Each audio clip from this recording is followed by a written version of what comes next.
자, 계속해서 전세권을 좀 계속 보도록 하겠습니다. 그 선생님들 이제 앞 시간에 말씀드렸던 게 사실 이제 161페이지에서부터 165페이지까지에 대한 이제 일단 기본적인 전세권에 관한 기본적인 이제 개념을 숙지하셨습니다. 라는 걸 전제로 해서 이제 말씀을 드렸는데, 그 책을 보시면 166페이지에 보면 이제 선생님 책을 안 가지고 계신 분들이 계시니까 참고하시라고 보여드리겠습니다. 여기 보면 166페이지에 보면 전세권에 대한 권리 분석의 총정리, 그래서 전세권 유형과 배당 요구에 따른 배당 및 인수 말소주의라는 이제 표를 하나 제가 만들어 놨어요. 그래서 이 표는, 그래서 이제 거의 아까 앞 시간에도 말씀드렸듯이 그 건물 전부에 대한 그 개념을 잘 잡으셔야 되세요. 앞 시간에 말씀드렸던 것처럼 그 건물 전체에 설정된 이제 전세권, 전부에 설정된 이제 전세권일 때 하고, 건물 일부에 설정된 전세권일 때 하고는 이제 출발이 다르다 그 얘기세요. 그래서 건물 일부에 전부에 설정된 전세권은 뭐를 하면, 그러니까 최선순위로 일단 최선순위일 때 배당 요구를 하면 이때는 뭐가 된다? 말소기준 권리가 되고, 배당 요구를 하지 않으면 말소기준 권리가 안 된다 이제 말씀을 드렸어요. 그렇죠? 그러면 이제 후순위일 때는 고민할 필요 없으세요. 최선순위일 때만 그랬으니까. 근데 이제 문제는 여기다 그 얘기죠. 건물 일부에 설정된 전세권은 꼭 기억을 하세요. 배당 요구를 하든 배당 요구를 하지 않든 언제나 말소기준 권리가 아니다. 꼭 기억을 하셔야 되죠. 이게 이제 기본적인 바탕의 이제 대전제다 그 얘기죠. 그래 놓고 나서 앞 시간에서는 이제 아파트 하나를 말씀드렸는데 이제 구분을 해보자세요. 앞 시간에 그 예를 들었던 이제 아파트로 다시 한 번만 보자 그러면, 예를 들어서 이게 이제 뭐 101동에 1101호를 가정을 해보자 그 얘기죠. 그래서 뭐라고 그렸었냐면 1호에서부터 1801호까지, 그 다음에 여기에 이제 1802호입니다. 그런데 이제 전세를 준 물건이 여기 뭐 1101호입니다. 1101호입니다. 이랬었을 때 이 1101호를 확대해서 그려보니까 어땠었냐면, 네 번째 방인데 이렇게 말씀을 드렸었잖아요. 요건 이제 아파트였을 때 말씀을 드리는 거고, 그래서 이 1101호를 몽땅 여기에다 전세권 설정을 하면 건물 전부에 설정된 전세권이 되는데, 그게 아니고 또 방 2에만 전세권을 설정을 했을 때 요놈 뭐라고 얘기를 하냐면 건물 일부에 설정된. 그러니까 일단 그 좀 느낌이 생소하세요. 어떻게 생소하냐면 1101호가 어떻게 건물 전부지라고, 일단 그걸 좀 극복을 해 주셔야 되세요. 앞 강좌에서 말씀을 드렸듯이 건축법상에서는 당연히 101동 전체가 뭐 건물 한 동이겠죠. 건물 전체이겠지만 주택임대차보호법상에서 말하는 건물 전부라고 얘기를 할 때 요놈이다 그 얘기세요. 그러니까 요놈에 설정된 1001호에 설정된 전부에 설정된 저 전세권은 이제 건물 전부에 설정된 전세권이라고 얘기를 하고, 이제 들어가서 세부로 들어가서 방 2에만 설정된 요 전세권을 건물 일부에 설정된 전세권이라고 한다. 자, 이게 전제로 해서 이제 요 얘기, 건물 전부에 설정된 전세권일 때 최선순위일 때 배당 요구를 하면 말소기준 권리가 되고, 배당 요구를 하지 않으면 말소기준 권리가 되지 않습니다. 최선순위였을 때. 근데 만약에 이제 건물 일부에 설정된 전세권이 선순위 후순위를 가리지 않고 얘는 배당 요구를 하든 안 하든 언제나 말소기준 권리가 안 된다. 꼭 기억을 해 주셔야 되죠. 그럼 이제 요런 것만 있냐? 아니다 그 얘기죠. 여기 들어가면 좀 더 어려우신데요. 다가구 주택 한번 생각해 보세요. 다가구 주택에 어떻게 되냐면, 다가구 주택이 지금 이렇게 있다. 이제 302호. 다가구 주택하고 연립주택하고 달라요. 좀 설명 다시 해드릴게요. 그럼 요 아파트를 잠깐 지우고 연립주택을 가지고서 설명을 한번 해보도록 하겠습니다. 이거는 연립주택이에요. 연립이나 다세대 주택. 요건 다가구 주택이고, 지하도 하나 그려야 되겠다. 다가구 주택은 지층을 그릴 수 있어요. 그러니까 외관상 보면 왜 이렇게 이제 억지를 부리면서 그리냐면, 외관상 보면 그 크기 면적도 똑같다고 좀 봐주세요. 편의상 연립 다세대 주택하고 다가구 주택이 크기도 똑같아요. 그리고 호수도 같고, 그다음 그 개수가 같잖아요. 개수도 같고, 굳이 좀 억지를 부리자면 이제 면적도 같다. 이제 그렇게 좀 이해를 해주시고 이제 공부를 좀 해주십시다. 그 얘기세요.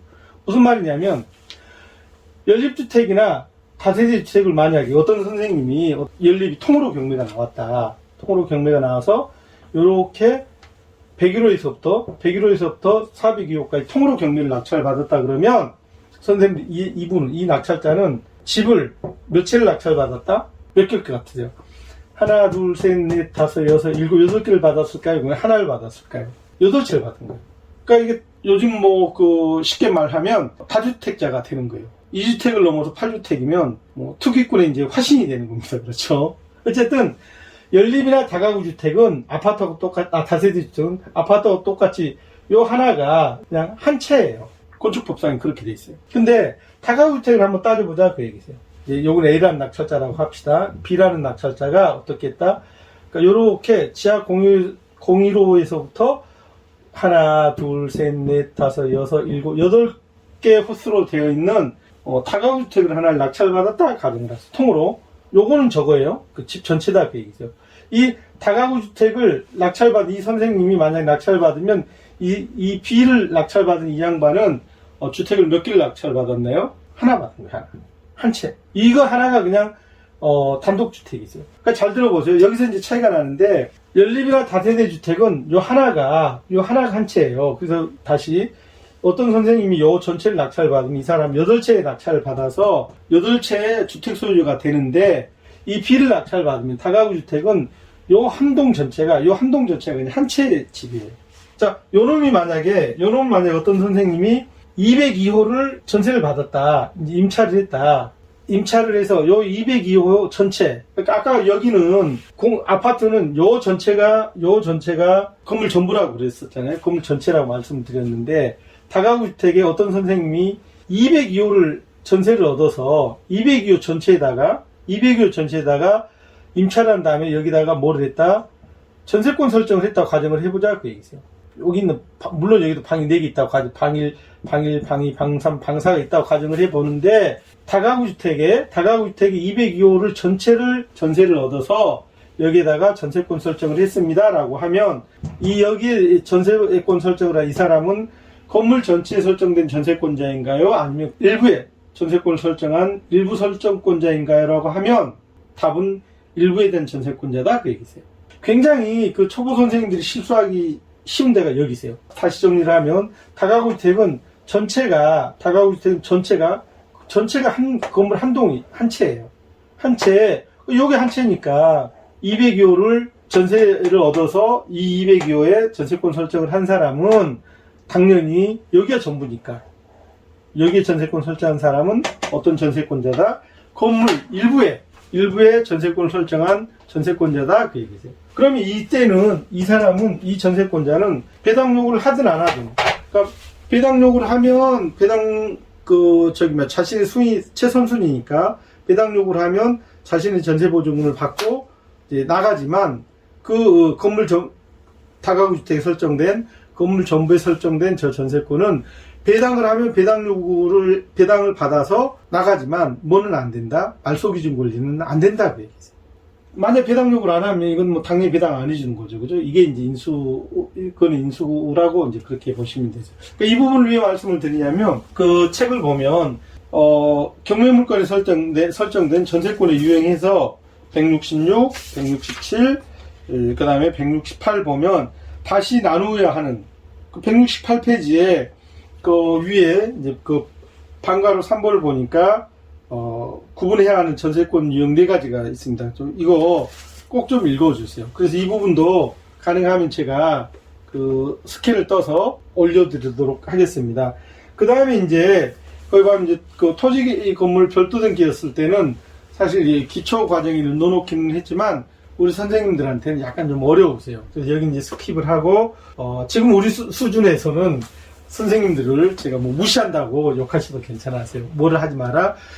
지금 상황에서는 공부를 하시더라도 한번 이렇게 읽어는 보시더라도 토지 건물 별도 등기 있는 그 부동산에 주택에 토지 전세권이 설정되어 있거나 아니면 건물에 전세권이 설정되어 있는 물건이 경매로 특히 어떤 경매로 일괄 경매로 나왔을 때는 일단 하지 마세요. 그렇죠. 왜 하지 마라고 말씀을 드리냐면 실수할 가능성이 높으세요. 그리고 그 부분에 대한 특히 토지 건물이 별도 저거였을 때 등기부가 존재했을 때 거기에다가 이제 전세권이 또 따로 토지에만 설정돼 있거나 건물에만 설정돼 있었을 때 여기는 충분히 그런 것도 가능하거든요. 다가구 주택은. 그럴 때 이렇게 그 인터넷 같은 데 보면 또 다른 선생님들이 간혹 이제 써놓은 책을 보면 좀 설명을 잘못 해놓은 게 있으세요. 그리고 또 이제 이 공부하는 학생들이 자기가 그냥 잘못 이해한 거를 인터넷 같은데 뭐 댓글에다 올려놓고 그런 경우도 가끔 있어요. 올려놓으신 분이 선의로 올려놨겠지만 그걸 보고서 잘못 이해해서 공부했다가 금전적인 피해를 당하시면 그것도 큰일이잖아요. 그러니까 이제 속편하게 하지 마세요. 그러면 뭐를 하라고? 조금 더 공부를 기초를 더 다진 다음에 하시는 게 좋을 것 같았어요. 그 다음에 이제 169페이지에 보면 경우의 수 이야기가 나왔고, 그 다음에 177페이지에 보면 후순위 전세권자, 완전히 그냥 무시하는 그런 이제 그 충격적인 표현을 써놨네요. 그 다음에 이제 171페이지를 보면 책에는 그렇게 써놨는데 이 책의 성격을 벗어나지만 어쩔 수 없이 설명을 약간만 해놨어요. 약간만. 그 행간의 의미를 좀 이해해 주시면 좋으시겠어요. 그 다음에 이제 171페이지 보면 잠깐만요. 어디까지 좀 한번 읽어봐 주시면 좋겠냐 하면 172페이지에 그 방가로 10번에 경매 물건에서 문제가 되는 단독주택의 최선순위 전세권. 단독주택이 뭐냐면 사실 여기까지만 하겠습니다. 얘는 공동주택이에요. 얘가 단독주택이에요. 뭐야, 왜 다가구주택이 단독주택이야? 이거 단독주택입니다. 그렇죠? 단독주택, 다가구주택, 다중주택, 그 다음에 뭐 기숙사, 그런 것들이 다 단독주택에 들어가서. 그래서 얘하고 얘는 전혀 다른 부동산이다. 얘는 공동주택이고, 얘는 단독주택이고. 그 여기 이제 아까 말 다가구주택에는 단독주택도 있고, 다중주택도 있고, 그 다음에 기숙사도 있고, 이제 공간도 있어요. 우리가 뭐 공간 경매 나올 일이 없으니까. 그래서 이렇게 구분을 하셔서 그 케이스별로 잘 정리를 좀 해놔 주시기 바랍니다. 다음번에는 173페이지에 있는 물권적 전세권과 채권적 전세권의 차이. 이건 이론 부분인데, 이걸 다음 꼭지에서 보도록 하겠습니다. 수고하셨습니다.